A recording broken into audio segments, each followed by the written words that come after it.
Hello, viewer, and welcome to Spotlight here on Hope TV, where you look and live. And on Spotlight, we are always doing our very best to bring to you persons who are transforming our community in the direction of light.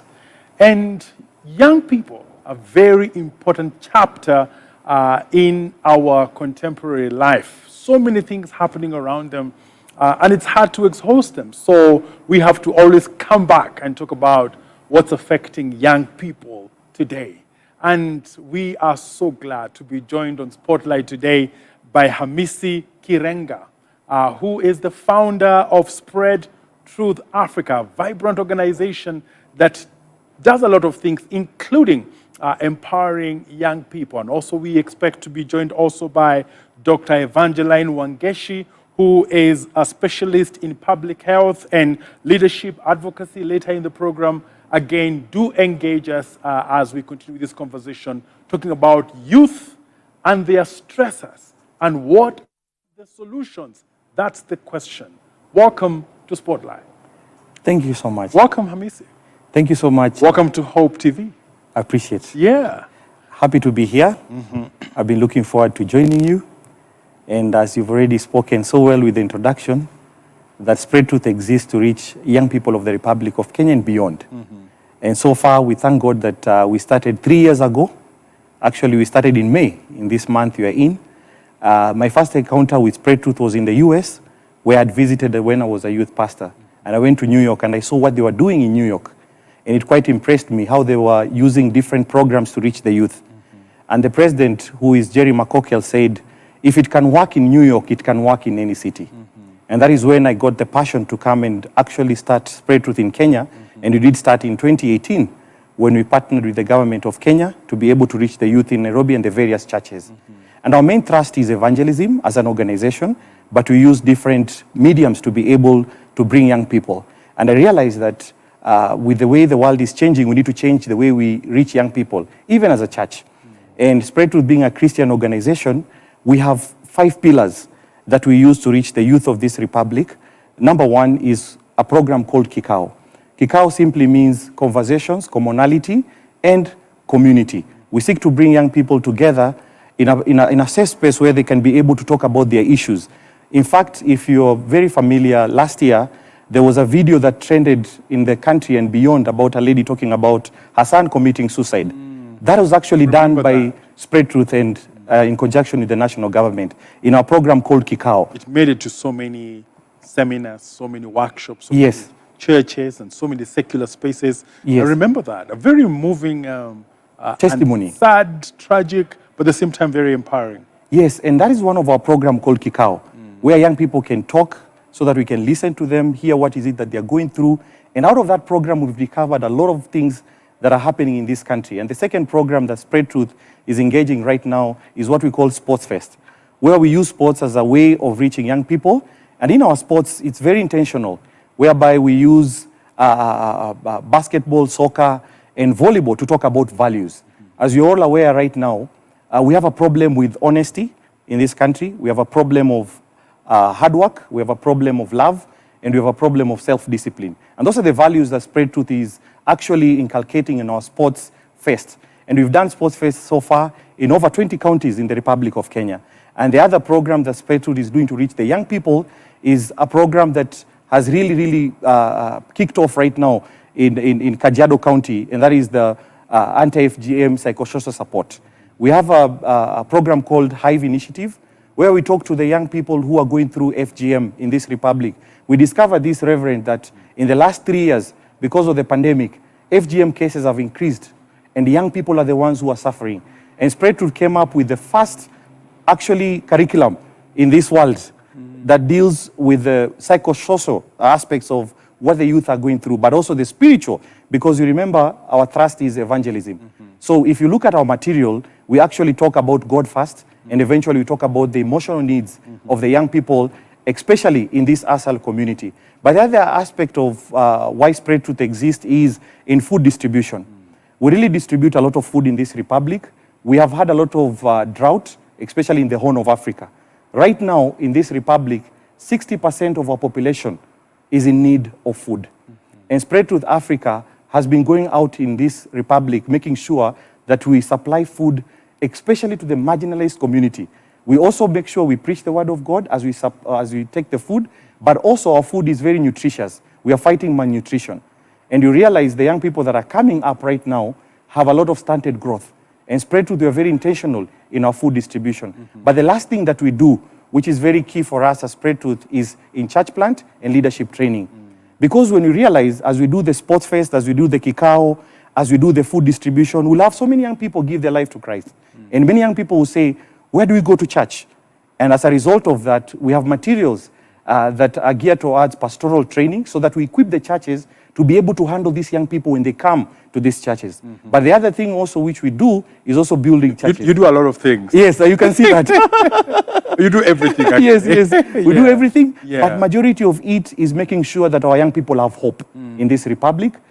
Our young people can look tomorrow with a lot of expectation of good tidings, because as you are aware, there's a lot of hopelessness that was brought about by the pandemic.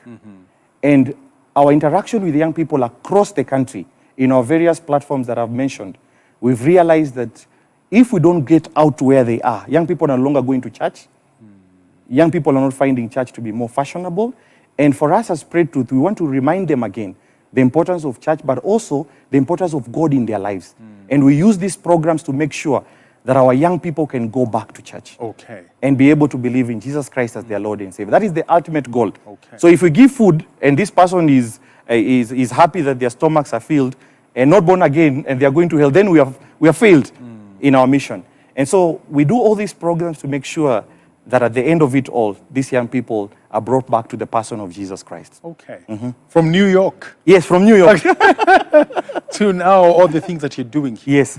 You know, I mean, very admirable, for sure. Yes. Very admirable. I think that any person who would want to make an impact, Yes. especially amongst young people in communities, what you've mentioned is really what they would want to be doing. You know? Yes. I want to ask you just maybe a technical question, because you've been youth pastor for some time.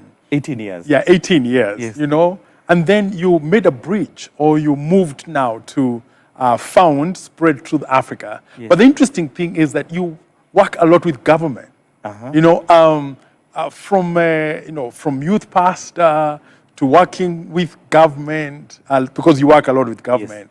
I mean, how did that bridge happen?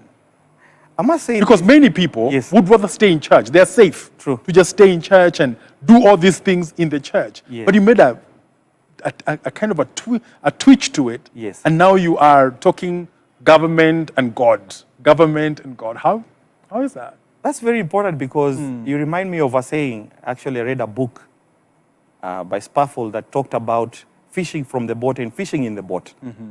And I told God when I was making that transition, I really want to fish from the boat. I don't want to be a keeper of an aquarium. I want to make sure I bring as many fish as possible into the kingdom. And that is what actually informed my transition.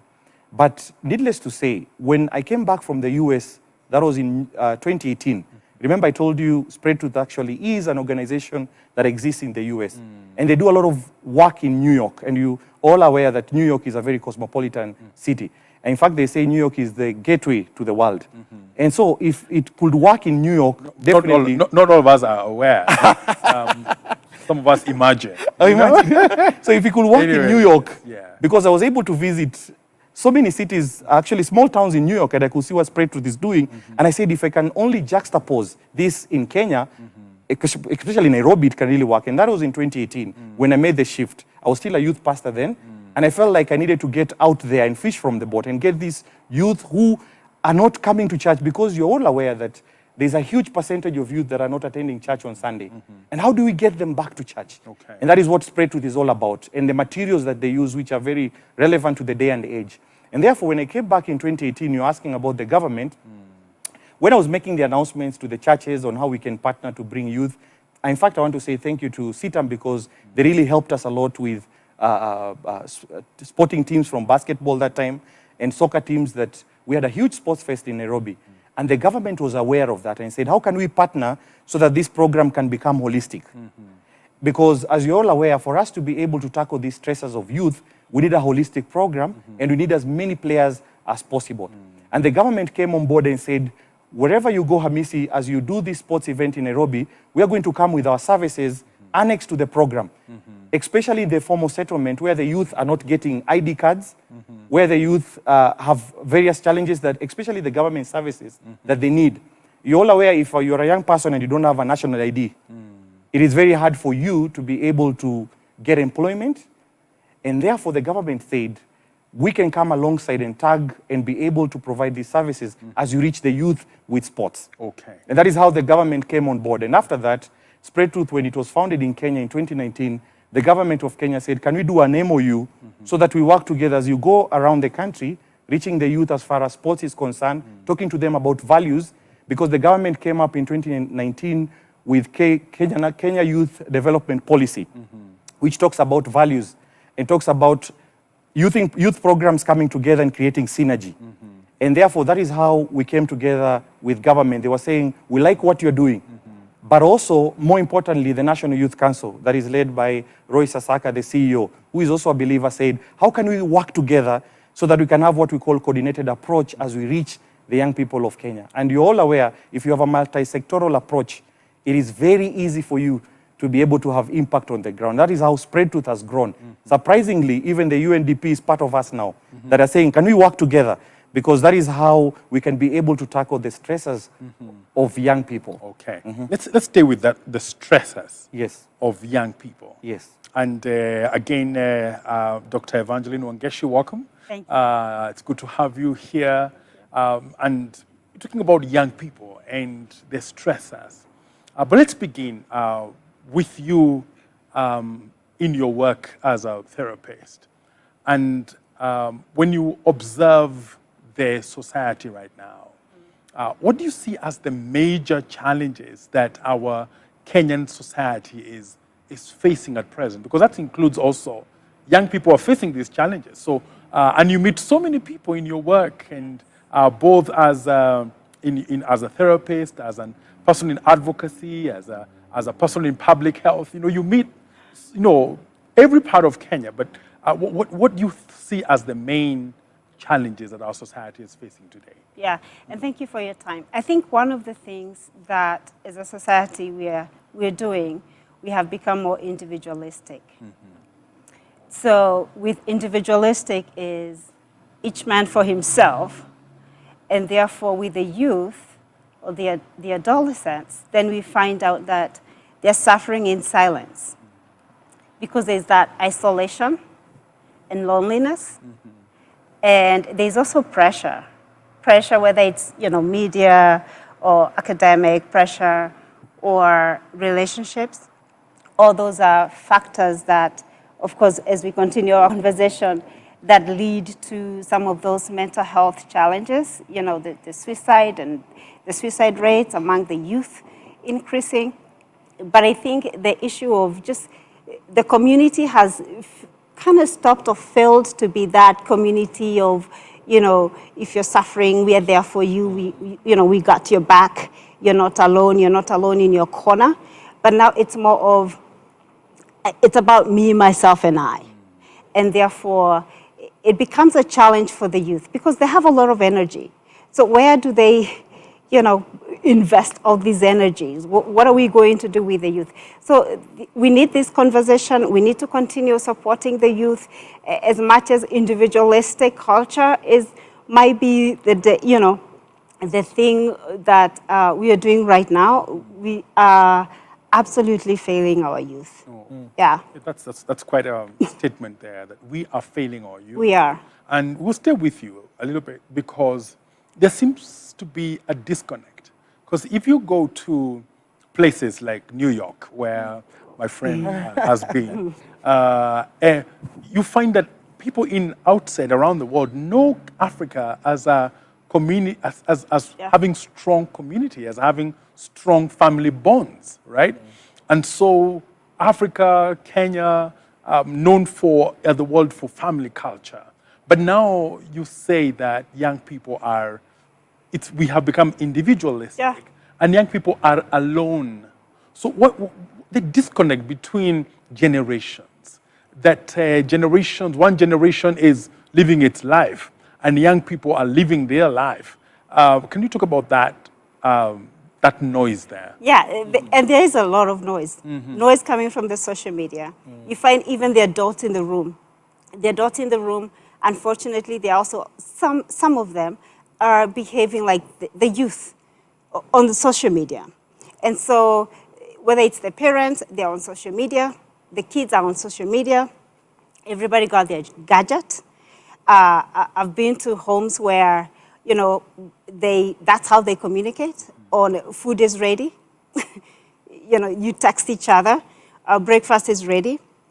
It's unfortunate. So what happened to communication? What happened to parents bonding with their kids and just listening and playing around? And, you know, parents being parents, you know, being accessible, because a parent can be in the home, but they're not accessible because they're very busy. They're engaged in whatever it is they're interested in.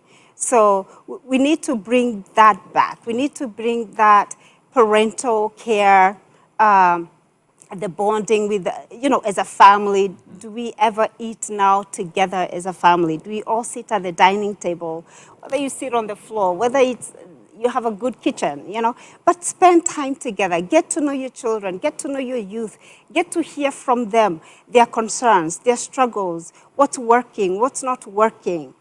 You know, all these things, we need to come back to the basics, I think.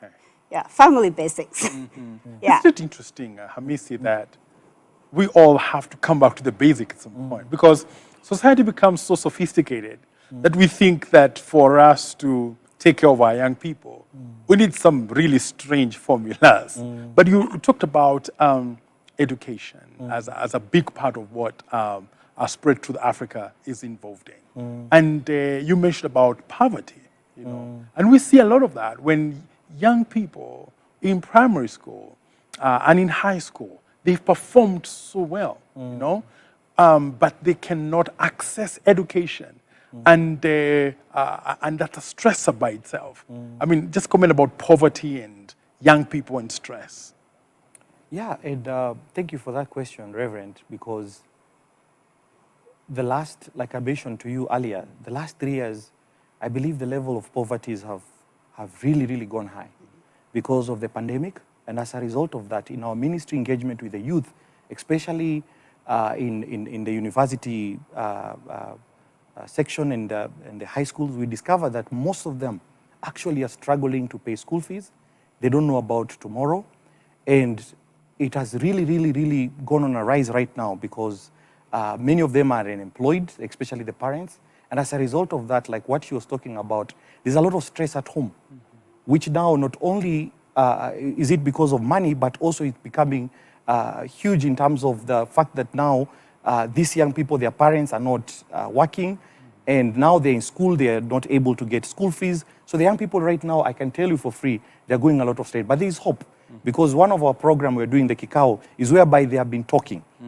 And we, like I was mentioning to you about the video, we had a mother who came and talked about young people don't commit suicide, thinking that by you leaving this world, you have sorted out the problem. You are leaving us with the problems. And the mother was able to talk to the young people, and in that room, there was drop-dead silence. You can actually hear the needle dropping, because the young people were listening and understanding that in as much as I commit suicide or I take my life away, I'm not sorting any problem, I'm actually adding more problems. And therefore, in our programs, we're trying to have young people talk, because like what she was talking about, when you go into a room, everyone has a gadget. And as a result of that, there's no empathy. In fact, Kikao, which is the program I was mentioning to you, in the US, they call it Front Porch Initiative, whereby you have conversations, going back to our factory settings of who we used to be before, whereby we can just have a conversation like we are having right now. What is going on? Like when a kid comes home, how have you been? How was your day? Just talk to your children, talk to each other, and even the students, talk to each other, because there's a lot of group therapy when you talk to each other in school. Like the generation you was talking about right now, because of using gadgets so much, we don't even know how to have a meaningful conversation. The other day I was talking to a student, I was telling me, you know, my boyfriend dumped me through a text. I said, through a text, we could not talk because The boyfriend was afraid of facing. Yeah, let's say with that, the Yes. girlfriend thing. The- Did you say who dumped somebody? it was a boyfriend who dumped this girlfriend through a mobile text. Okay, let's stay with And- that. Let's yes. stay with that, Hamisi, because relationships, you mentioned relationships, Yes. Dr. Evangeline, that relationships are such a big stressor for young people. And you know, they take it so intensely Yeah. that they are, when a relationship breaks, it breaks a lot of things, you know, breaks a lot of things, and sometimes has been related also with even suicide and some of the extreme actions. And I just want you to explain to us why relationships are so important to young people in this generation. Yeah, I think relationships to all of us are so important because we get connected.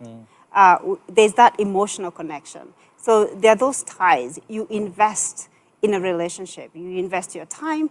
You invest your maybe personal, private matters. You invest in a relationship. So it becomes so personal. And with the youth, whether the relationship was serious or well-founded, it's a relationship. And therefore, if they are not well-grounded from the relationship with the parents, any other relationship outside of that, really, and if it's bruised, then it's going to be a huge barrier, or of course it's going to affect or impact their life.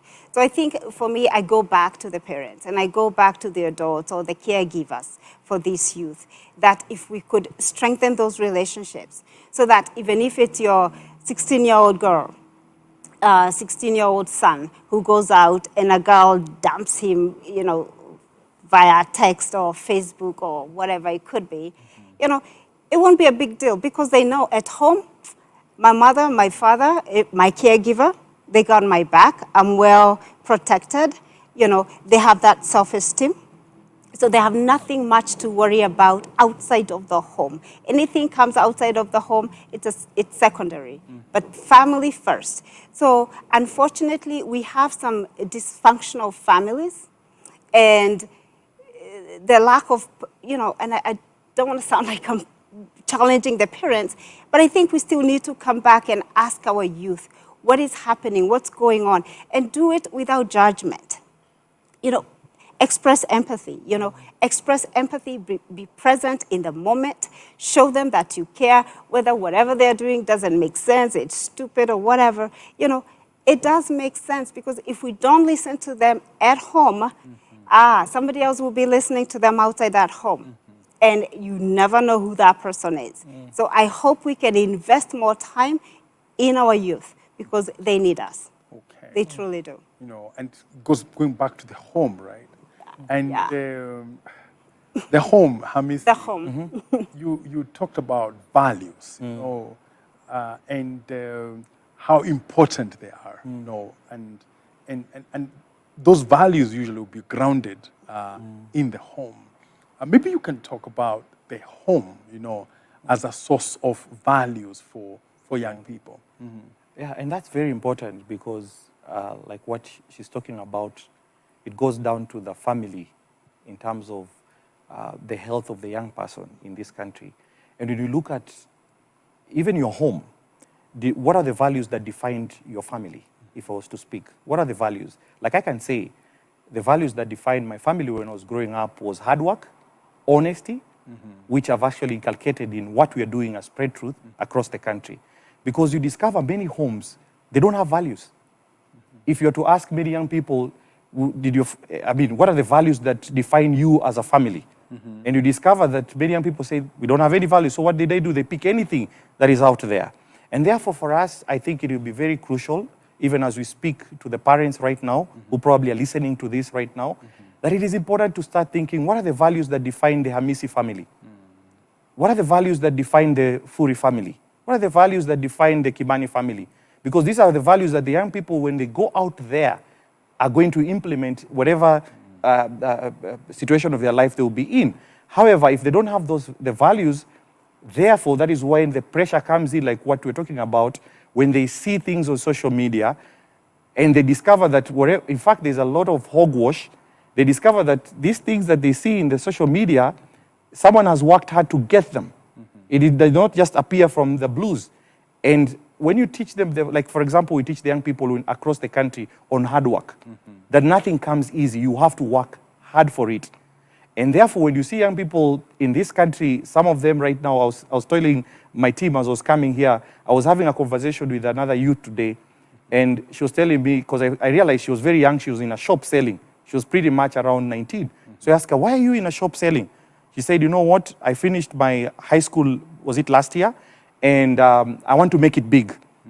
I don't want to go to the university. I said, why don't you want to go to the university? He said, because my sister has a master's degree and doesn't have a job. And I want to make it big. I want to get money right now. And I said, does it mean that money is everything in life? He said, yes, right now money is everything in life. I said, why? Because I watched it on social media. Because I've actually seen people who have money get their way out in whatever situation they find themselves in. Even if you want a political seat in this country, you just need money. If you want to be respected even in church as far as your position, you just need money. If you want to be elected in whatever capacity in any institution, you just need money. So he said, you know what, I'm not going to go to the university. I'm just going to work. Actually, I'm going to work and get my money. Okay, let's stay with that, because there was a study done by the Aga Khan University, widely published, widely read and referenced, that young people are willing to do anything to be rich. Now, what are the dangers of that, Evangeline? Yeah, I think what is anything, right? For some, anything is prostitution, drugs, go with an older man or older woman, you know. Call them Mubaba. Oh, there you go. I hear. You seem to come from a street where Evangeline needs to visit, you know. I don't need to do that. But I'm hearing Maju here, you know. I'm hearing Maju, so I'm not sure which one. Anyway. So, I think we need to bring back our youth and also give them some extracurricular activities, you know, educate them. Have youth programs, community youth programs where we can really pour into them, invest in them, teach them about money. And how do you find money? You know, how do you create wealth? Because maybe in their high school, nobody taught them. There are not textbooks about how to create wealth. But, maybe it's about time as a society or different institutions that we come up with youth programs in our communities so that we can pour into them. So we are not looking at or talking about our youth and thinking, they're all bad guys. No, they are great people that are waiting for great other people, to pour into them. And I think it's about time we become more creative, think outside the box. How can we reach out to them? Because surely if somebody graduates high school with hopes and dreams that you want to go to a university and then you don't have money or you don't have any support system around you, what happens? You go to become a mamboga, and you're 18 or 19. It's unfortunate. So I think thinking more widely and what can we do for them? We got to support them. There's unemployment. What are we going to do with that? We all have dreams. The rich have their dreams. The poor we all have dreams. So who will motivate us to make sure that our dreams, the dreams of a 17-year-old are accomplished, or they reach to their, God-given capacity and purpose? How will they reach there? It's not selling some shop. So I think we need to do community youth programs to pour into them. Okay. In fact, if I was to interject a bit, as she was talking, I think we need to realize as a community and as a nation that it is our collective responsibility. Absolutely. Even as a church, even as it's our collective responsibility. There's a Nigerian author who said, as long as there's a poor man sleeping in the street, the rich man will also not sleep in his mansion. They cannot. And what we did, just a simple act that really inspired me when you talk about our youth with the ingenuity, the craft, and the innovation. We were having a sports tournament in the slums a year ago in Mukuru, Kwanjenga. We brought the slums together. You find me a lot in the slums because I get to hear a lot of stories, interesting stories, and give hope. That's where you get Mubaba. Mugababa and the rest. Actually, I will tell you, that when we involve these teams, when playing soccer, we just gave them what we call like a prize money when they win 50,000. There was a youth group. This is a soccer team. Took the money, invested it during the COVID period, and started making soap and sanitizers, and they were selling. And as a result of that, their business started growing. So what does that speak to us as a society and as a nation? That we actually, if we take it as a collective responsibility to reach our youth have the ingenuity, have the craft, have the innovation. They just need a little bit of encouragement. And that is the safe space we have created with the national government. You've asked me, why do I work with the national government a lot? Is because I realize that for you to be effective, you have to work with the national government. Okay. And we have the National Youth Council, which we've actually created that safe space, where our youth, we can listen to them, talk to us, tell us what is it that they're going through, and provide solutions. In fact, one of the things we have done to be able to counteract that hopelessness and employment is to be able to bring even the affirmative funds on board, so that the youth can be able to know how do I access these funds. And I'm even speaking right now to the young people listening to tell them that these funds are there. In fact, it was sad the other day, I was talking to one of our leaders in Taita Taveta County, where I come from, and they're telling me 50% of our funds have gone back to the treasury because the young people are lethargic in taking these funds. So we have a program where we bring these young people together who have these ideas, who have this ingenuity and the craft, and tell them, listen, you can access these funds. The RC is here, the regional officer is here, and we can be able to explain to you how do you access these funds so that we can be able to diffuse the stress that our young people are going through. Okay. And I can tell you, that is what even last year the head of state commended, because he said the programs were very, very impactful to the young people. The young people started taking loans in some of these areas, and they were able to realize, okay, like what Wangare Maathai was talking about, as an organization, we are just the hummingbird, making a difference in a small way. Okay. And I can tell you, Reverend, our young people, they just need a safe space where they can be talked to, encouraged. I always say our young people in this country are like a Boeing 737 that is just on the runway. They just need a little bit of the wind on their sail, and they will just fly. Okay, so let's stay with that. Winds, flying. Yes. Take a short break. Viewer, we are talking to Dr. Evangeline Wangeshi, who is a psychotherapist, also a specialist in public health, leadership advocacy, and also Hamisi Kirenga, who is the founder of Spread Truth Africa, talking about youth stressors and solutions. We're taking a short break. We'll be right back here on Spotlight on Hope TV.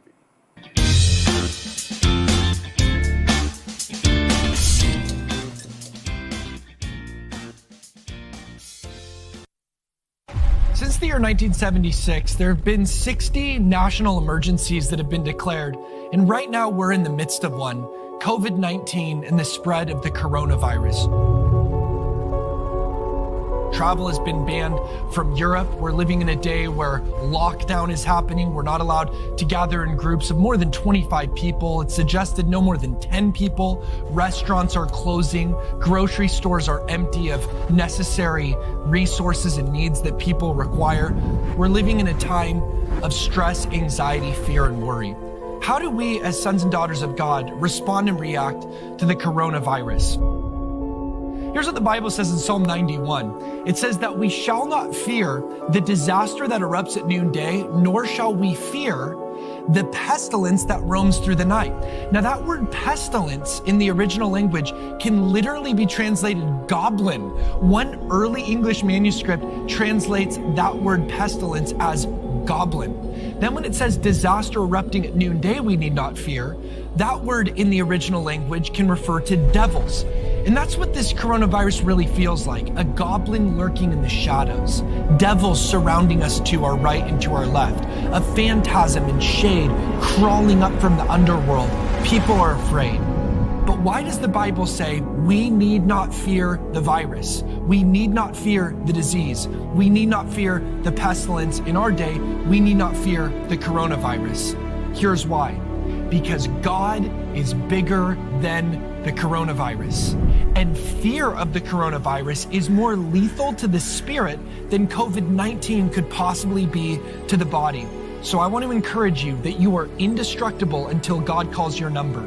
Death is not an accident, it's an appointment. And until God calls you home, know this: you have a bulletproof soul, you are indestructible, God is bigger than the coronavirus, and if you're fearful and if you're worried, it's because your view of God is too small. Put your trust in the Almighty Jehovah Rapha, for He is the God who heals. By His stripes we were healed, and by His wounds we are healed.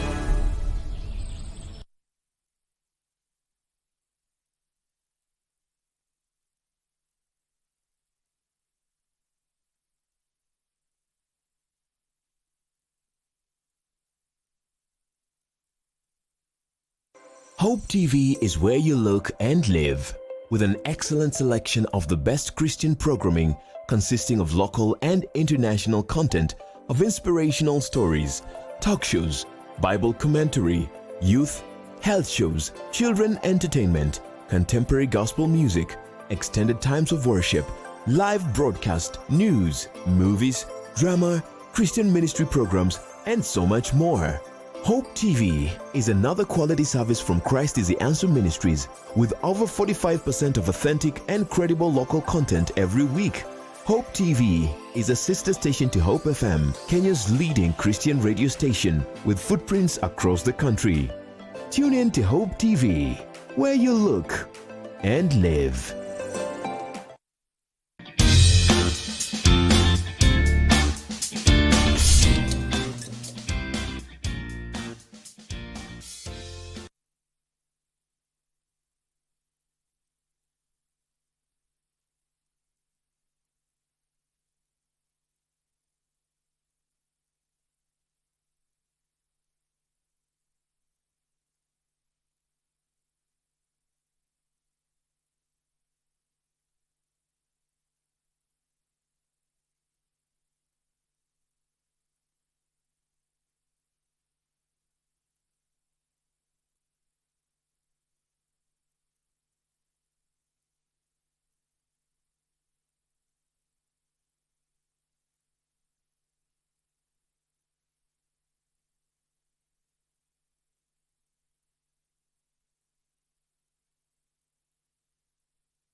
It's a good thing. Entertainment as an industry is a good thing, but as a culture, can you comment on it? Let's start with you, Hamisi. Thank you so much for asking that question. And I must say, when you think about that, the rise of the entertainment joints, in fact, if you notice, every neighborhood has a liquor store. Mm-hmm. Every neighborhood in Nairobi has a liquor store. Maybe you live in a different neighborhood, but the neighborhoods I live with, liquor stores are littered everywhere, and what they call the lounges everywhere in the country. Why? Because I believe, number one, when you think about that, I was reading another report the other day, 500,000 of our youth come out of the tertiary institutions, and only 25% get into employment. So you have 75% just hanging around. And that is where our problem is. Because I wanted to find out, why do we have so many who is drinking? Because you cannot be drinking and working at the same time. Because you have asked a very good question. If you what they call dunda the whole night, and where you can't go to work. I have to be awake at 4 o'clock. Nowadays I wake up at 4 o'clock to plan for my day. There's no way I can dunda until 3 and 4 o'clock I'm awake. But if I'm not employed and I'm a young person, I have access to little funds, what do I do? And I want to, what they call young people, drowning your sorrows. So the next big thing, you have 500,000 youth every year.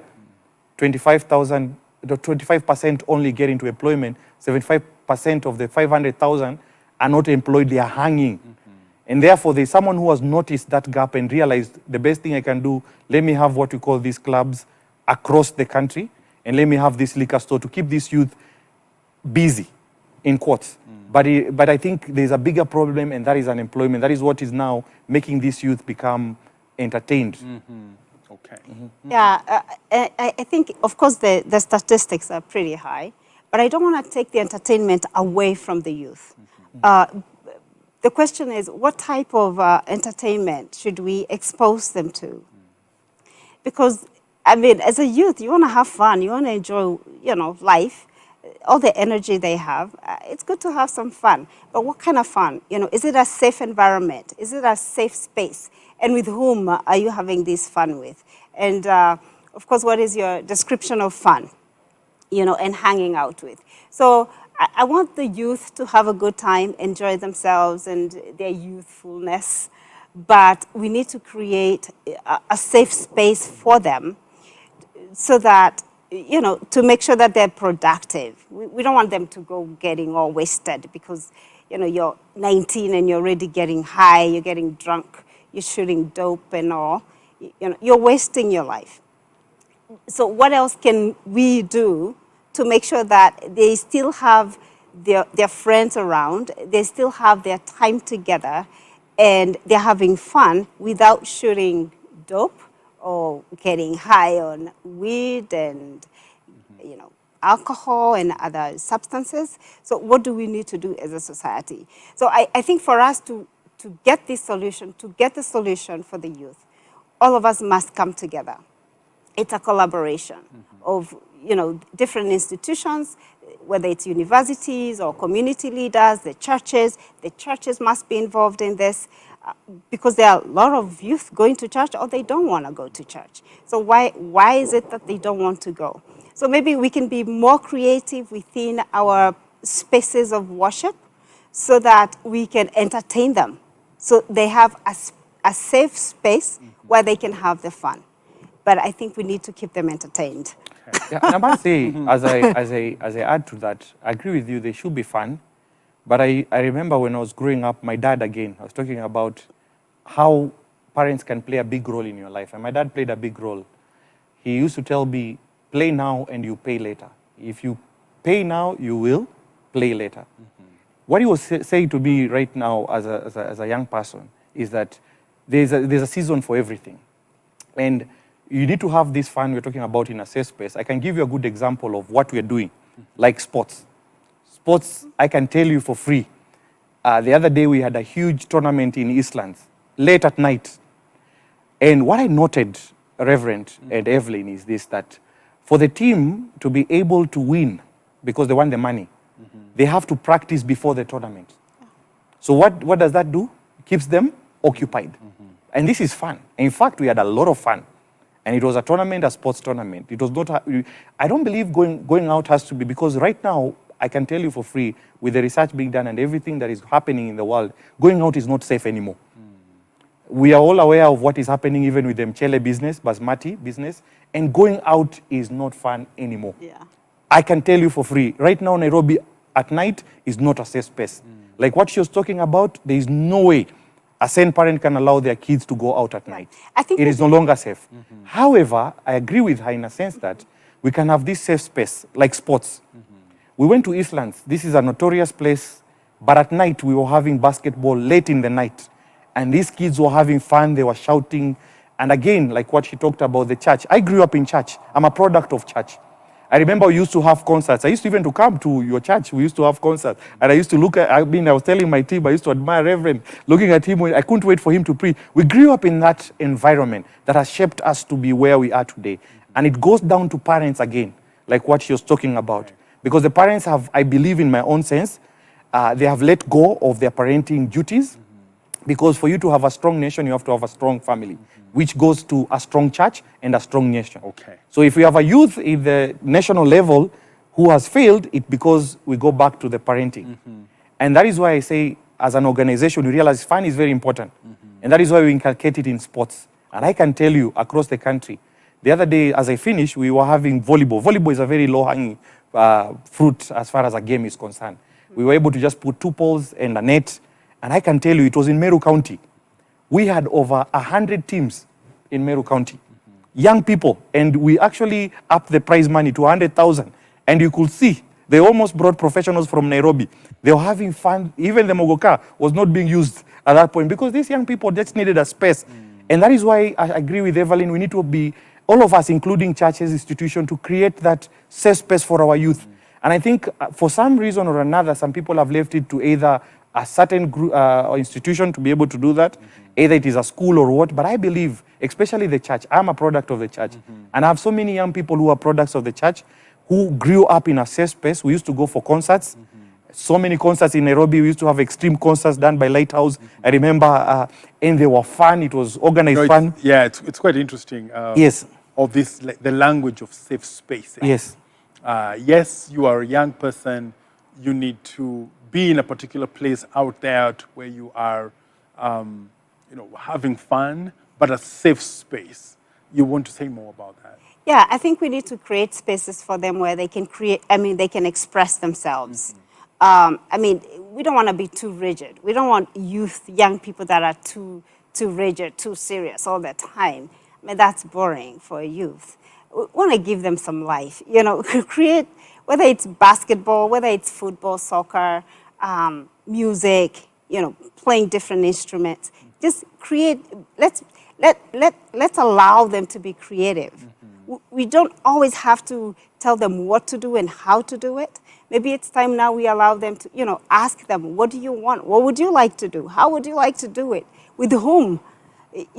Give them that liberty to express and bring their creativity, because there are so many structures in schools and academic pressure. So I think let's give them space, safe space, and let's have the collaboration of people in leadership, whether it's community leaders or church or whatever, and just support them. Okay. Yeah. And when we are talking about that, so many young people, more increasingly now, are finding life meaningless. Yeah. And they are ending their lives. They are. From your front, what are the lead causes of this suicide cases?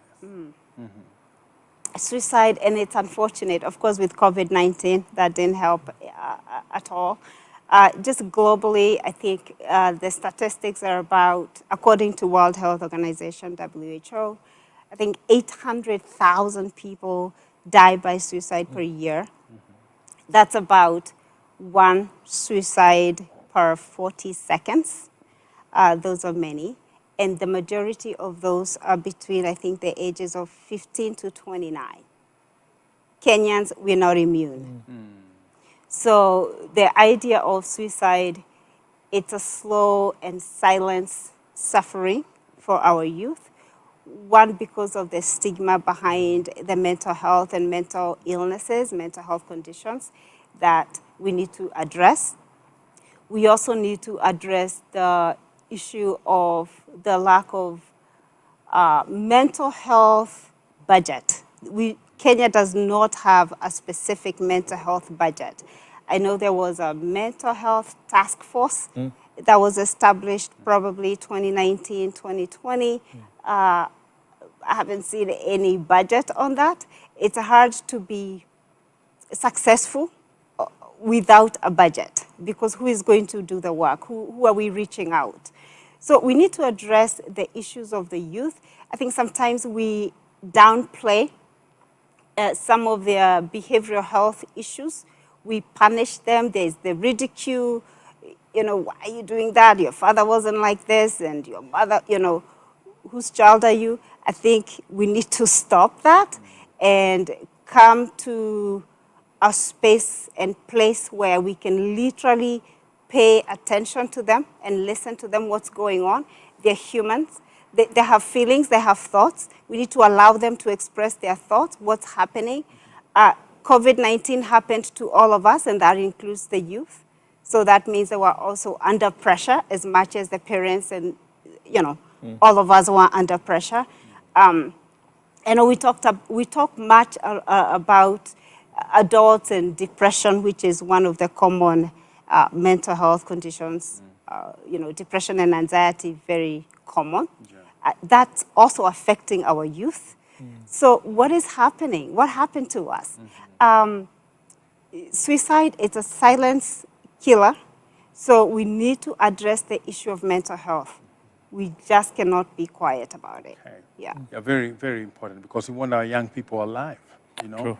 We want them alive. We want to hear they are thriving, and we don't want to hear that they are, taking their lives. From your front, Hamisi. She quoted about the task force that was given a directive by the president because of the concern in the country. That was in 2019, and the report was released, and it said that 2 out of 10 young people in the country mentally challenged. And for us, I think what she's talking about, the big issue in this country is stigmatization. We just need to know that mental illness is just like any other illness. When you have a headache, you don't get stigmatized. But I think when you have a mental illness, you find that if you have a child who has mental illness, where we grew up, they will be hidden from us. They will not be allowed to walk with us. As a result of that stigmatization, and that is what has resulted with a lot of suicide cases in this country. And that is why we need to go back and say it is okay not being okay, that it is fine, it is normal. And I believe the key important factor when I considered the video I was telling you about in 2020 that went viral, it was during the pandemic. And we were approached and told it was World Health Mental Day, I believe. And we were told that there's so many suicide cases in the slums. What are you going to do? And we decided with the national government to have kikao. And we went to Mkuru kwa Njenga. And we brought all the young people in Mkuru kwa Njenga. We brought this lady who was giving her testimony and said that she was ignoring the signs, especially when the signs of your son being, all of a sudden, he used to be happy, all of a sudden he's sad, all of a sudden he's alone. And there are those, they're like, what are they called? Just like signals. Yeah, and the red flags. The red flags. I was looking for that word, the red flags. And I think we need to be keen. But again, for you, the parents said, if I was keen enough, I would have noticed the red flags. And I think it goes down to parenting again, that we should be able to, spend enough time with our children to be able to see behavioral change. Because in this case, the son came back from school, apparently was sodomized. But the parent had no idea what was going on. All of a sudden, a vibrant, bubbly young man was all of a sudden isolated. Did not want to eat. All of a sudden, the next thing, taken a life. If the parent had noticed the red flag. And I think even in our homes, it is important for us to start noticing, especially in the communities we live in, what has changed with Edward. All of a sudden, Edward is alone. What has changed with Evelyn? Because there's the personality of Evelyn. All of a sudden, Evelyn doesn't want to talk. Used to be very talkative. Hamisi is very talkative, but all of a sudden, Hamisi doesn't talk to people, doesn't go out anymore.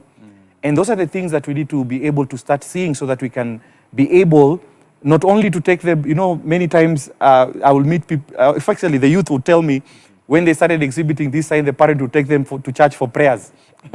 And discovered now prayers are not working. So, and that is why I'm thinking it is important for us to be able to classify, and the president did that there's a problem in this country.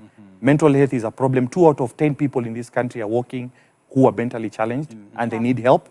And I believe, and I can tell you that there's a lot of effort as far as other sectors of society coming on board to be able to deal with it. We have so many religious institutions that we work with that are addressing this issue of mental health. And I can say there's a lot of concerted effort because we are creating a lot of awareness, which was not there before.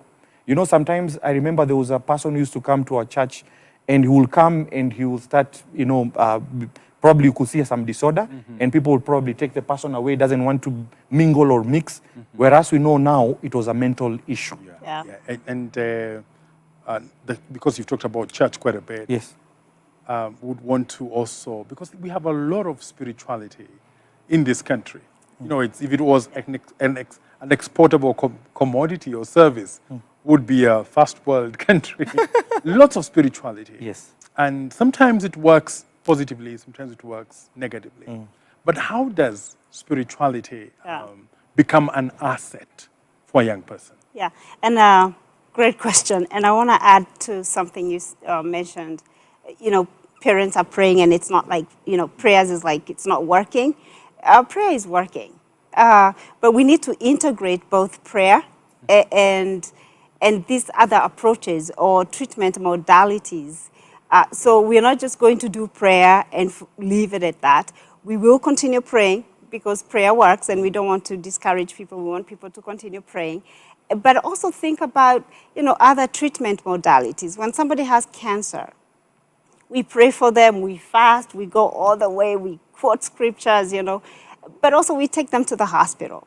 So we make sure that we are well-rounded as we provide care for the people.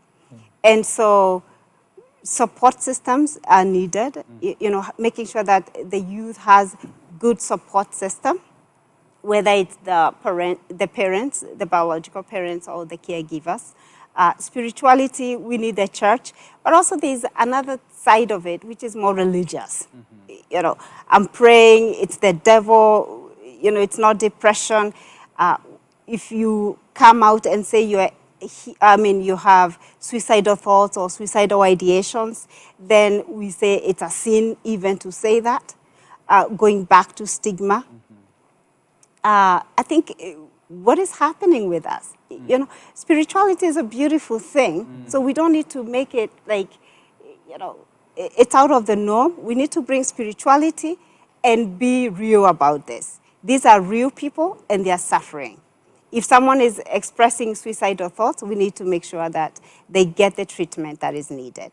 And another thing as far as the youth and the increase of suicide rates is the adverse childhood experiences. Some of us were experienced to trauma or traumatic events in our own home. Maybe somebody witnessed mom and dad were always bickering and fighting. So a child was exposed to trauma.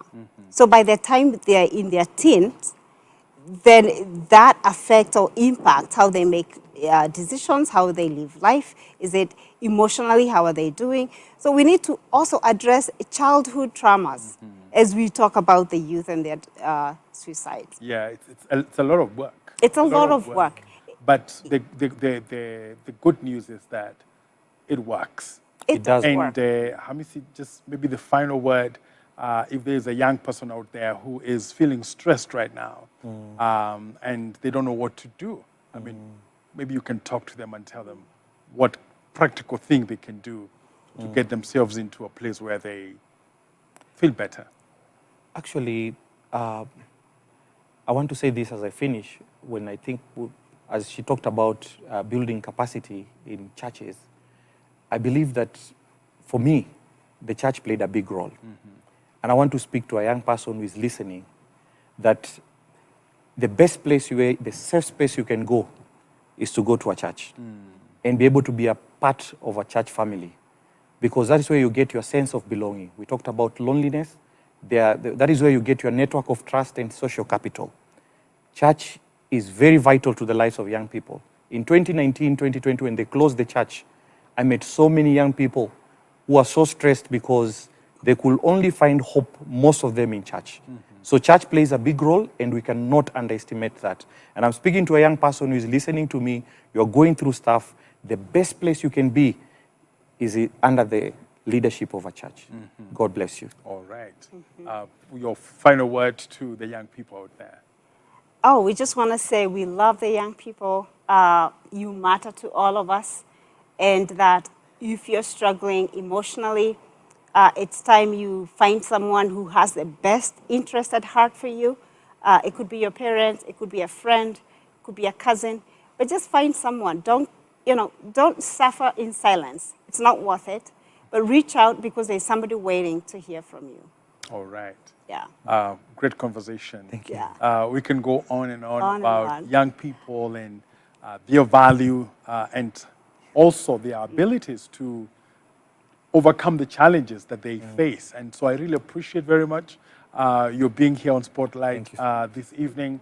Great wisdom. Thank you. And may you keep on doing the good work you're doing in your different fronts that God has given you. Amen. Viewers, we've been talking about young people, their stresses and solutions. And let's emphasize that there is a solution. There is a solution. Yes, there is stress. Yeah. But the bigger thing is that there is a solution. Just reach out and it will be well. This has been Spotlight. Thank you for watching.